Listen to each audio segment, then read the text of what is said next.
into the boiling silence. Hit subscribe now because what you're about to hear is one of the darkest, most horrifying crimes committed not by prisoners, but by the people guarding them. If you think you've seen cruelty, you haven't seen anything yet. And if you don't hit like, comment, and subscribe, you may never hear the rest of what happened inside Pelican Bay's walls. The fog that draped Crescent City on the morning of April 8, 1992, seemed thicker than usual. Locals were used to the gray shroud rolling in from the Pacific, but on that day Pelican Bay State Prison sat beneath the weight of a different kind of darkness. Inside the walls of California's most notorious Supermax, something unspeakable was about to unfold.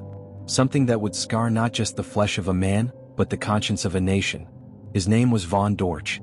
He wasn't a celebrity prisoner. He wasn't a gang leader commanding armies from the SHU. He was a 29-year-old man serving time for petty theft and parole violations, but battling something far more punishing than his sentence: schizophrenia.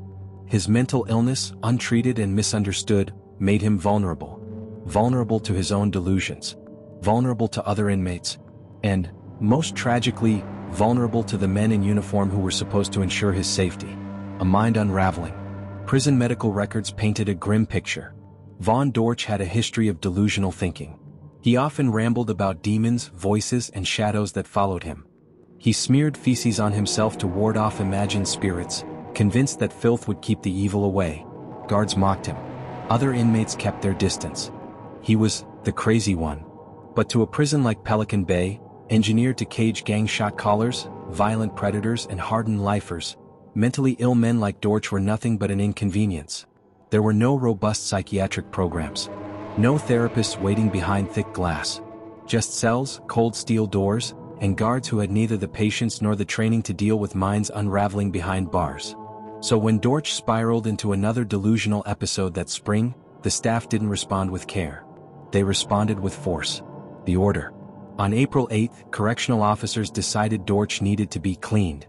His habit of smearing feces on his body had reached what they called an unsanitary level. Instead of psychiatric intervention, instead of medical evaluation, the decision was made: Dortch would be forcibly bathed. The order came down. Guards assembled. They shackled his wrists and ankles, clamped restraints around his body, and marched him like a condemned man to the prison infirmary. Dortch wasn't fighting in the way a violent inmate would. He wasn't swinging punches or kicking at officers. He was mumbling, confused, terrified. His words tumbled out in fragments, pleas mixed with delusions. But none of it mattered. The guards weren't listening. They were preparing. The tub. In the infirmary sat an old, industrial-sized bathtub. It wasn't built for comfort. It wasn't even built for therapy. It was a relic, a deep basin connected to metal pipes, its porcelain chipped and stained from decades of use. That tub would become the stage for one of the most horrifying acts of cruelty ever recorded inside an American prison. The water was turned on. Steam rose. Hot then hotter. The faucet ran until the temperature reached levels no human flesh could endure. Somewhere around 130, maybe 140 degrees Fahrenheit, hot enough to boil the skin. And then Vaughn Dortch was lowered in. Flesh against fire. Witnesses later testified that guards ignored his screams. They kept him restrained, forcing his body into the scalding water. The smell came first. The sickening odor of burning flesh filled the infirmary. A sound followed, skin peeling, blistering, separating from muscle. Dortch's voice rose into an inhuman howl, then broke into sobs. He begged. He pleaded. But the restraints held him. One officer would later admit under oath that they watched his skin slew off in sheets, curling like paper in fire. Another admitted that the staff joked about it, calling Dortch a burning man as his body blistered. When they finally pulled him out, his legs were raw, red, almost unrecognizable. Second and third degree burns covered much of his lower body. Flesh hung loose. His body trembled with shock. But the cruelty didn't stop there. Aftermath of the scalding. Instead of rushing Dortch immediately to an outside hospital burn unit, staff hesitated. They debated. They delayed. 4 hours, his screams echoed down the infirmary corridors, ignored like background noise. It wasn't until a nurse, horrified at what she was witnessing, demanded outside intervention that Dortch was finally transported to Crescent City's hospital. By then, the damage was catastrophic. The doctors who received him were stunned. One burn specialist later described it as one of the most severe cases of scalding he had ever seen on a living patient. Dortch's survival was uncertain. But survival, as it turned out, wasn't the point. Because at Pelican Bay what mattered was control. Whispers and walls. News of the scalding traveled fast inside the prison. Inmates who had seen Dortch being escorted whispered through vents and pipes. Some said they heard his screams through the walls. Word spread. If they could do that to him, they could do it to anyone. For the officers, it was a warning disguised as punishment. For the inmates, it was terror made real. And for Vaughn Dortch, it was a life forever altered. But outside Pelican Bay, the world didn't yet know.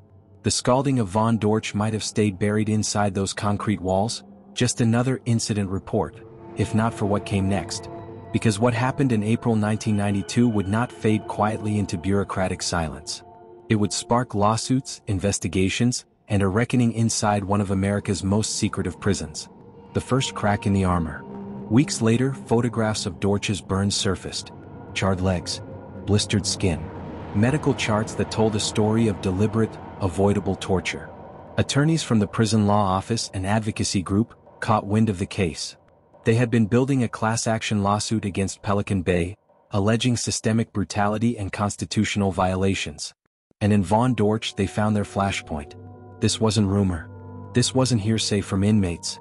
This was evidence, horrific, undeniable evidence, that the prison's brutality wasn't just about neglect. It was about cruelty. By summer 1992, the story was no longer confined to Crescent City. It was echoing through California courtrooms, whispered in Sacramento hallways, and carried by journalists hungry for a scandal. The question wasn't just what happened to Vaughn Dortch. The question was, how many others had suffered in silence before him? And just how deep did the rot at Pelican Bay go? Breaking open the walls. The image of Vaughn Dortch's burns spread like contraband through the legal world. Attorneys carried photocopies from office to office, each set of eyes recoiling at the same sight. A man's skin, charred and blistered, a living indictment of what happened behind Pelican Bay's walls. Proof, one lawyer whispered, holding the photos aloft. Finally, we have proof. The case of Vaughn Dortch was no longer just a tragedy. It was ammunition. And it would soon ignite one of the most significant legal battles in California's prison history. The lawsuit emerges. In 1993, a class-action lawsuit was filed, Madrid versus Gomez. It was the culmination of years of whispered complaints, hidden medical reports, and inmate letters smuggled out to family members. But Dortch's case, his flesh literally boiled by guards, was the story that cut through public indifference. The lawsuit alleged that Pelican Bay State Prison, from its security housing unit, the SHU, to its infirmary, had become a place of systematic abuse. Excessive force, indifference to medical needs, cruel and unusual punishment in violation of the Eighth Amendment. At the center of it all stood the testimony of one man, Vaughn Dortch.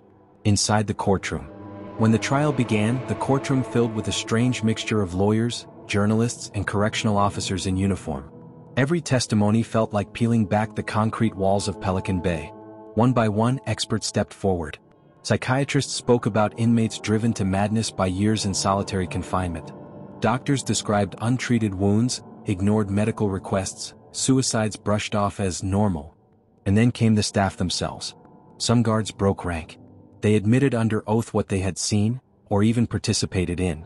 One officer confessed that the scalding bath had been no accident. The water had been tested and the warnings ignored. Another testified that colleagues had laughed as Dortch screamed. But it was Dortch himself, scarred and soft-spoken, who silenced the room. Vaughn's testimony. When Vaughn Dortch entered the witness stand, bandages still covering his legs, the entire court leaned forward. He didn't shout. He didn't curse. He simply described, in halting words, the moment he was lowered into the water. The heat, it felt like knives, he said, his voice trembling.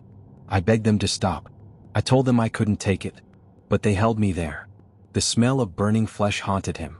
The laughter of the guards cut deeper than the burns. And the nightmares that followed, visions of being boiled alive, screams echoing in his sleep, became the scars no bandage could cover. Some jurors turned their faces away. Others clenched their jaws. And in that moment, Vaughn Dortch was no longer just another inmate. He was a human face on systemic cruelty. The pattern of abuse. The lawsuit revealed that Dortch was not alone. Prison files, subpoenaed under court order, showed dozens of cases of abuse. Men beaten unconscious during cell extractions. Inmates with untreated mental illnesses locked in solitary for decades. A man with advanced diabetes left untreated until gangrene claimed his legs. The SHU, Pelican Bay's infamous security housing unit, was described by one psychiatrist as a place designed to break the human mind. Prisoners lived in windowless concrete boxes for 22 to 23 hours a day, often for years or decades. No phone calls. No visits. No natural light. For the mentally ill, like Dortch, it was a death sentence without execution. Warden James Gomez on the stand. California's Department of Corrections fought back hard. Their lawyers argued that Pelican Bay was necessary to contain California's most dangerous criminals. That order had to be maintained at all costs. That Dortch's scalding was a tragic accident. Warden James Gomez himself took the stand. He painted a picture of a prison under siege, overwhelmed by violent gangs, where officers faced life or death decisions daily. He admitted no systemic wrongdoing. But under cross-examination, cracks appeared. Why were mentally ill inmates like Dortch housed in Supermax conditions rather than psychiatric facilities? Why did internal reports about excessive force disappear? Why did medical staff face retaliation when they reported abuse? Gomez had no good answers.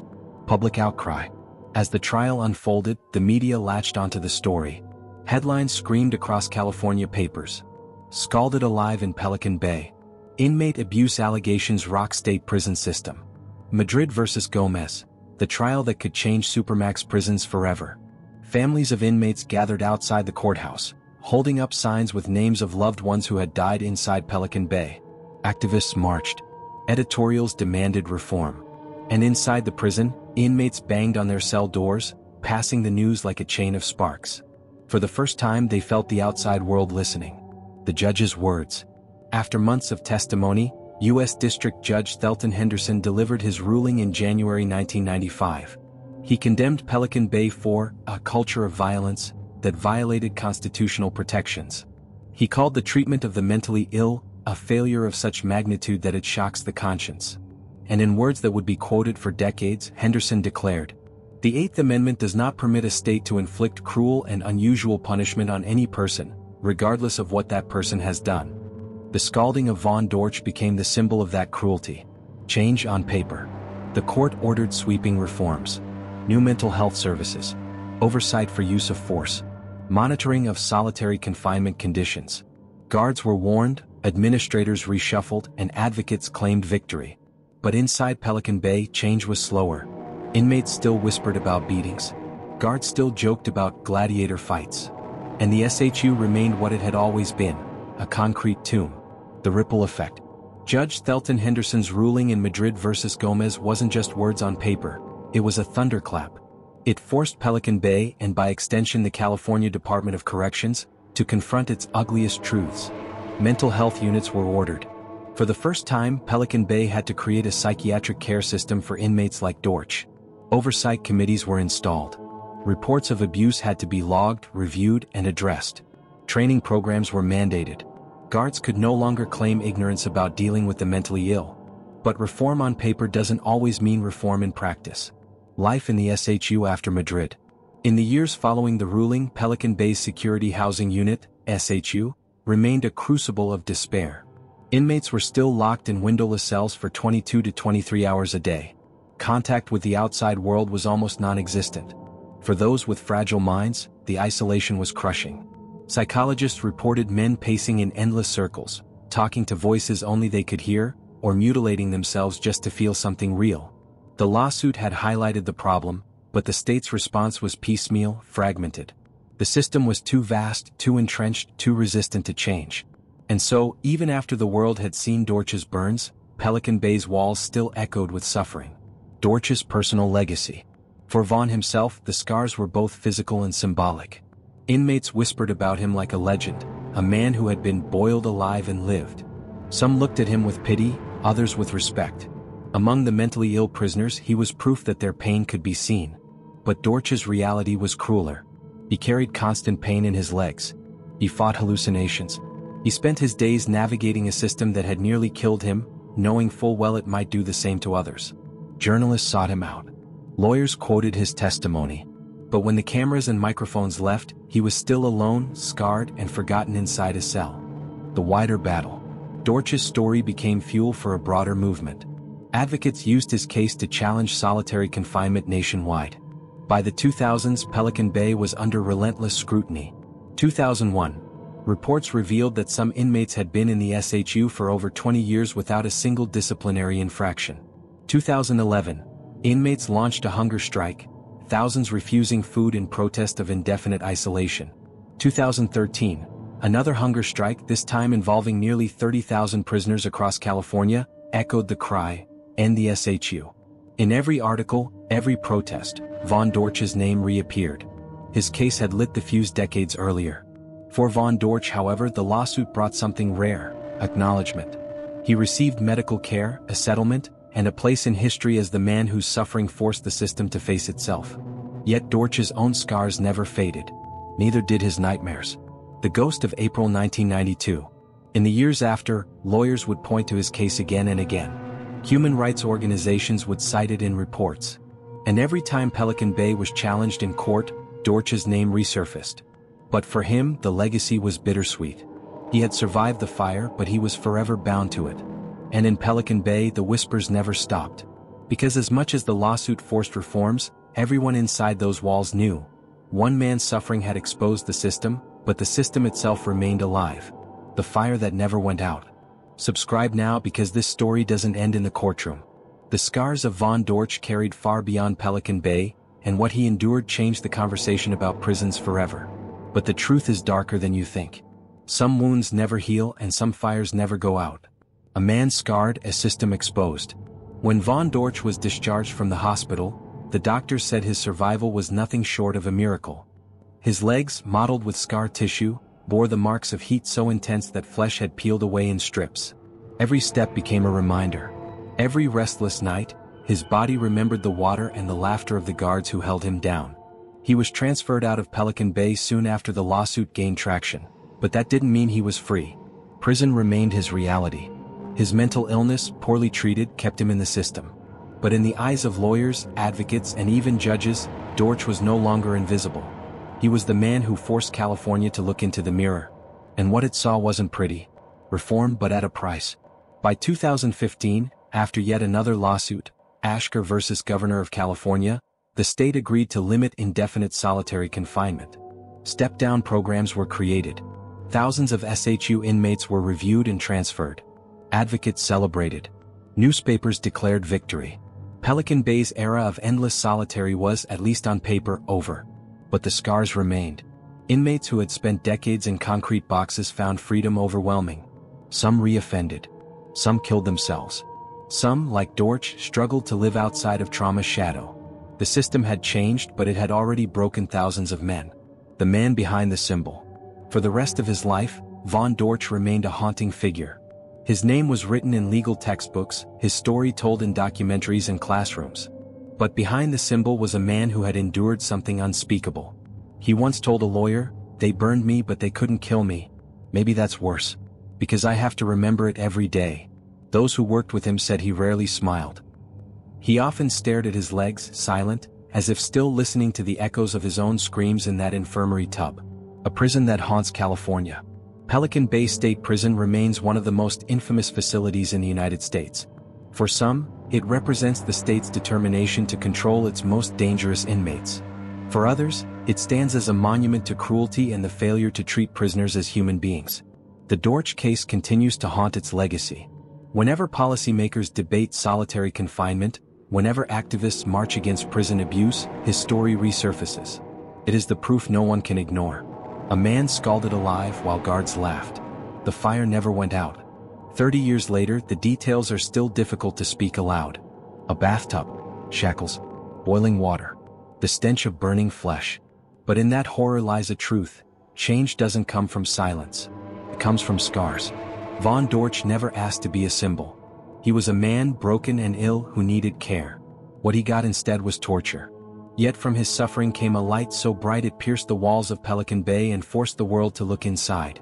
The reforms, the lawsuits, the hunger strikes, all of them trace back to April 1992, when guards lowered a shackled man into scalding water and thought no one would ever care. Final reflection. The story of Vaughn Dortch is not just about one prison or one man. It is about power unchecked, cruelty normalized, and the danger of forgetting that prisoners, no matter their crimes, are still human beings.